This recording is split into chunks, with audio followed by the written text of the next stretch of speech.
नमो आदि पारक प्रकाशी कबीरम। नमो संत संतत परम शांत धीरम। नमो बौद्ध दाता सकल दुख खीसम। नमो मुक्त जीवन परक पद अधीशम। बंदो गुरुवर कबीर के चरण कमल सिर नाय। जासु ज्ञान रवि कर निकरे ब्रह्म तम देते नसाय। कबीर साहिब पूर्ण काशी निर्णय सोय।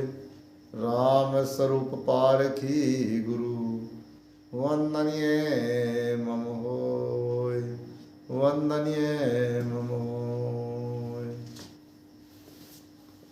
पारक के प्रबोध दाता अद्य पारक प्रकाशी सदगुरु कबीर साहब जी, वंदनीय संत समाज, श्रद्धालु भक्त सज्जनों, शक्ति स्वरूप ममता में माताओं बहनों, अभी आप सब लोगों ने संतों के द्वारा, अनेकों महापुरुषों के द्वारा उनके गंभीर वचनों का लाभ लिया और जीवन में उन्नति हेतु संतों ने अपने गंभीर वचनों को आप सब लोगों के सामने प्रस्तुत किया। आइए सदगुरु कबीर और उनकी बीजक रचना हमें क्या कहते हैं। सदगुरु कबीर साहब जी इस तरह धाम के एक ऐसे महापुरुष हुए हैं जो अपने आप में अद्वितीय है। इस धरा धाम पर अनेक महापुरुष आए, लेकिन सदगुरु कबीर साहब का आना और वह उनका जाना अपने आप में आज भी रहस्यमय है। सदगुरु कबीर साहब जी दो टुक में समाज की दिशा और दशा दोनों में परिवर्तन कर देते। सदगुरु कबीर साहब जी समाज में शांति, सद्भावना, एकता, समानता, अखंडता को बनाए रखना चाहते थे, परंतु समाज विभिन्न जातियों में, संप्रदाय में, मजहबों में, परंपराओं में और अपने आप की मानंदियों में बंधा हुआ है और आज भी बंधा है, बंधा था, बंधा है। लेकिन यदि सदगुरु कबीर साहब के मौलिक विचार समाज में आज भी आए तो आज भी समाज का सुधार हो सकता है। इसलिए सदगुरु कबीर साहब कहते हैं, संशय सब जग खंडिया, संशय खंडे न कोय, संशय खंडे सो जना जो शब्द विवेकी हुए। सदगुरु कबीर साहब जी कहते हैं कि इस संसार में सभी लोग संशय से ग्रस्त हैं, भ्रम में पड़े हुए हैं और वह भ्रम सबको दिखता भी नहीं है, समझ में भी नहीं आ पाता। क्यों? क्योंकि आदमी परंपराओं में, मजहब मत में, संप्रदाय में, गुरु में इतना बंध जाता है कि आदमी का विवेक शून्य हो जाता है, उसकी चिंतन शक्ति दब जाती है। क्यों? क्योंकि आदमी जिस संप्रदाय में, जिस मजहब में, जिस जाति समाज में जन्म लेता है उसके गुण धर्म लक्षणों को अपना मानने लगता है।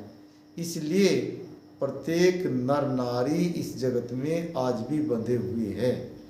साहब ने उनके उत्थान के लिए, उनके कल्याण के लिए अनेकों प्रकार के बीजक में उदाहरण दे करके, अनेकों प्रकार की साखी शब्द बना करके समाज को दिया, परंतु अभी भी समाज की भ्रांति नहीं टूटी। इसलिए साहब को कहना पड़ा कि भ्रम बड़ा अति लोक में, इस संसार में भ्रम है, भ्रम छूटना नहीं चाहता। क्यों? क्योंकि मनुष्य स्वार्थवश अनेकों भ्रम को अपने यहाँ पालता है, पोषता है, उनकी पुष्टि करता है, क्योंकि मनुष्य के भीतर में स्वार्थ सिद्धि है। स्वार्थ हेतु आदमी भ्रम में पड़ा रहता है। इसलिए भ्रम से निकलने के लिए हमें निर्णायक बुद्धि चाहिए, विचार चाहिए, विवेक चाहिए, जिसके द्वारा मनुष्य बाहर निकल सकता है। भ्रम होता कैसा है, आइए एक उदाहरण के माध्यम से इसको समझेंगे। एक उदाहरण के माध्यम से भ्रम को समझेंगे, कैसे भ्रम होता है। एक बार की बात है, एक व्यक्ति अपने परिवार में भोजन कर रहा था। परिवार भी अच्छा परिवार था, सुबह का समय था, सब लोग बैठे थे और सब लोग को भोजन पारस किया गया। तभी जो मकान के मालिक थे उनको अचानक जम्भाई आती है और उस जम्भाई में उसकी आंखें बंद हो जाती है। लेकिन आंखें जैसे बंद होती है, इससे पहले जम्भाई में उसको ऐसा भास होता है जैसे कोई मधुमक्खी उड़ करके आ रही हो। और वह मधुमक्खी आती भी है और उसके मुंह तक लग के वापस निकल जाती है, परंतु इस व्यक्ति को ऐसा लगता है कि मक्खी मेरे पेट में चली गई। इसे भ्रम हो जाता कि मक्खी मैंने आती हुई देखी लेकिन जाती हुई नहीं देखी, इसलिए मेरे पेट में मक्खी चली गई है। और तभी ये व्यक्ति हंसता हुआ एकदम बंद हो जाता है। पास में बैठी पत्नी से पूछता है, जी मेरे पेट में मक्खी चली गई, मुझे डॉक्टर के ले चलो। पत्नी और बच्चे इस घटना को विधिवत देख रहे थे। बच्चों ने कहा, पापा ऐसी बात नहीं है। पत्नी ने भी कहा, नहीं जी ऐसी बात नहीं है, मक्खी बाहर निकल गई है, आपके मुंह से टकराई और मक्खी निकल गई। लेकिन इस व्यक्ति को ऐसा भास हो चुका था कि मक्खी बाहर नहीं, मक्खी भीतर चली गई है। और उसने अपने बच्चों को और पत्नी को डांटना फटकारना शुरू किया और कहा, आप लोग मेरी बात को नहीं मानते ना, मेरे घर में इज्जत ही कुछ नहीं है। इस घर में घर का गार्जियन हूँ, बता रहा हूँ, प्रत्यक्ष मैंने मक्खी को आते हुए देखा है, लेकिन मक्खी जाते हुए मैंने नहीं देखी है। मुझे महसूस होता कि मक्खी मेरे पेट में चली गई है। और इसी संशय से ग्रस्त होते होते वह व्यक्ति छटपटाने लगा। पत्नी ने सोचा, लगता मक्खी ने इसको काटा हो गया, कोई इस तरह की परेशानी इसको हो रही है। तो वह भी डॉक्टर के पास ले गई। डॉक्टर ने इलाज किया, दवाई आदि दी और कहा कि 2 दिन के बाद ठीक होंगे। लेकिन इस आदमी के दिमाग में यह घूम रहा था, डॉक्टर ने मक्खी नहीं निकाली, खाली दवा दे दी है। दवा से मक्खी का क्या संबंध है? मक्खी पेट में है, दवा 2 घंटे बाद दे रहा है। और वह और बीमार होता चला गया, भ्रम और बढ़ता चला गया, भ्रम निकला नहीं। 2 दिन बाद भी ठीक नहीं हुआ। अब क्या पूछना, फिर तो डॉक्टर बदलने शुरू कर दिए। एक डॉक्टर को छोड़े दूसरे के पास ले गए, तीसरे के पास ले गए, वैद्य हकीम सबके पास। और ये आदमी एक ही रट लगाए बैठा है कि मक्खी पेट में है। अब तो इसके दिल और दिमाग में मक्खी छा गई और घर वालों को बोलने लगा, ये मक्खी मेरे पेट में है। और लगता है इस मक्खी के तो और भी बच्चे हो गए। अब तो चारों बाजू मक्खी मक्खी, क्योंकि दिमाग में मक्खी थी इसलिए सब जगह मक्खी। हटाओ ये मक्खियां, इन्होंने मेरा दिल और दिमाग सब खराब कर डाला। मुझे डॉक्टर के नहीं लेके जाते। बच्चे आए उनको मक्खी, पत्नी आए उसको मक्खी, इधर देखे तो मक्खी, उधर देखे तो मक्खी। और कमजोर होता चला गया, सूखना शुरू हो गया। डॉक्टर फेल हो गए। एक दिन घर में पड़ा चिल्ला रहा था, पेट पर हाथ घुमाया, बोलने लगा, अब तो मक्खियों का छत्ता अंदर जम चुका है, अब तो लगता है प्राण ही निकलेंगे और कुछ रास्ता ही नहीं है। घर वाले भी घबराए, डर गए, सहम गए। और सब लोगों ने सोचा अब ये आदमी मरेगा, इसके अलग इसके पास और दूसरा चारा नहीं है। अब यह घटना घर वाले रोज देखते और उसके दिल दिमाग में मक्खी छाई हुई। अंत में इन्होंने सोचा कि अब क्या किया जाए, अब तो अंतिम पड़ाव में है। तब कुछ पता चला किसी विवेकी विचारवान पारकी संत का कि मैं भी मक्खी का इलाज करते हैं। और जैसे वे उसके पास उसको ले गए तो उन्होंने सबसे पहले उनके बच्चों को और उनकी पत्नी को बुलाया, उनसे पूछा, बेटा क्या बात? बोले मक्खी तो बाहर निकल गई थी, लेकिन ये रात दिन मक्खी चिल्ला रहा है, हाथ पैर पे हाथ घुमाता है, शरीर पर कहता है यहाँ मक्खी वहां मक्खी, इसको हर जगह मक्खी नजर आने लगी। अब महाराज अंतिम है, अब आप भी कुछ कर सकते हैं इसके विषय में। महात्मा ने कहा देखो मेरी बात सुनो, तुम लोग जाओ, लेकिन मैं एक बात कहता हूं, इसको ये मत कहना कि मक्खी पेट में नहीं है, यही बताना कि मक्खी पेट में गई थी। बोले महाराज जी गई नहीं, बोले कहना ही नहीं।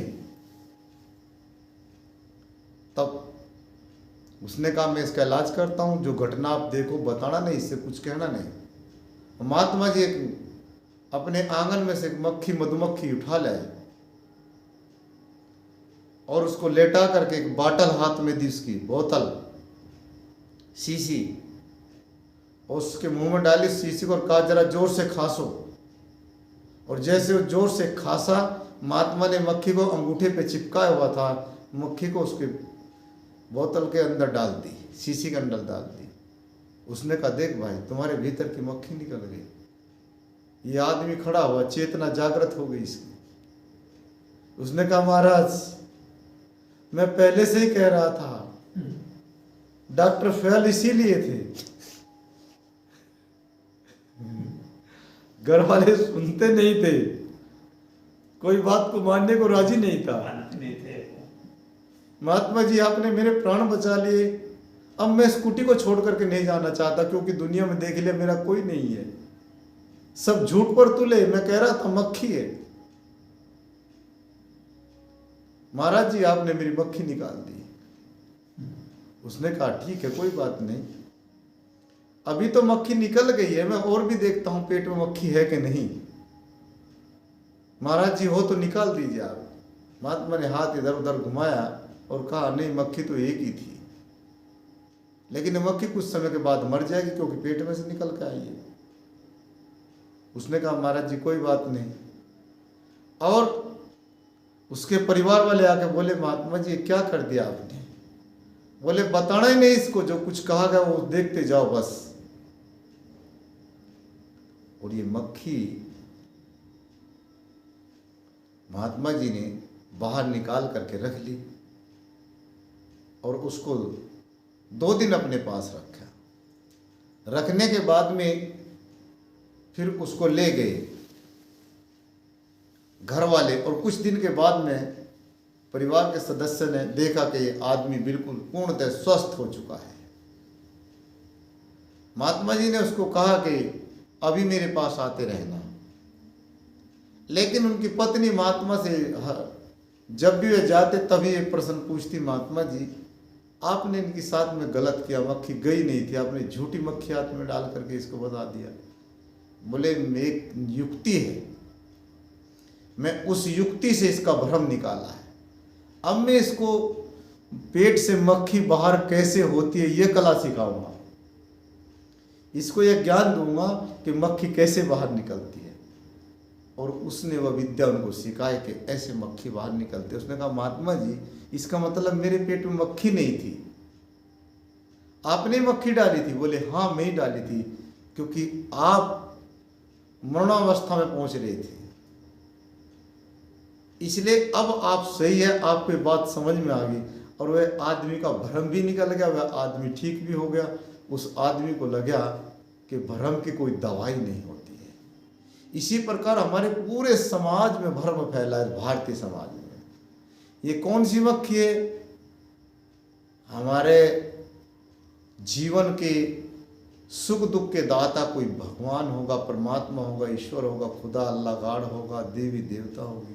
ये देवियों की मक्खी, देवताओं की मक्खी, भगवान भगवती की मक्खी, पंडित पुरोहितों ने बना रखी जो कर्म कांडों की मक्खी। कितना आदमी दौड़ता है, कितना आदमी रोता गिड़गिड़ाता है। आदमी ये भी नहीं देख पाता है कि सामने जिस मंदिर में मैं जा रहा हूँ उसके भगवान ने, देवी देवताओं ने कभी स्नान किया कि नहीं, लेकिन ये स्नान करके हाथ जोड़ करके उसके सामने गिड़गिड़ाता रोता है, क्या तुम ही है माता च पिता तुम ही है। तो मक्खी भ्रम की मक्खी है, संशय की मक्खी है, मोह की मक्खी, ममता की मक्खी, कामनाओं की मक्खी।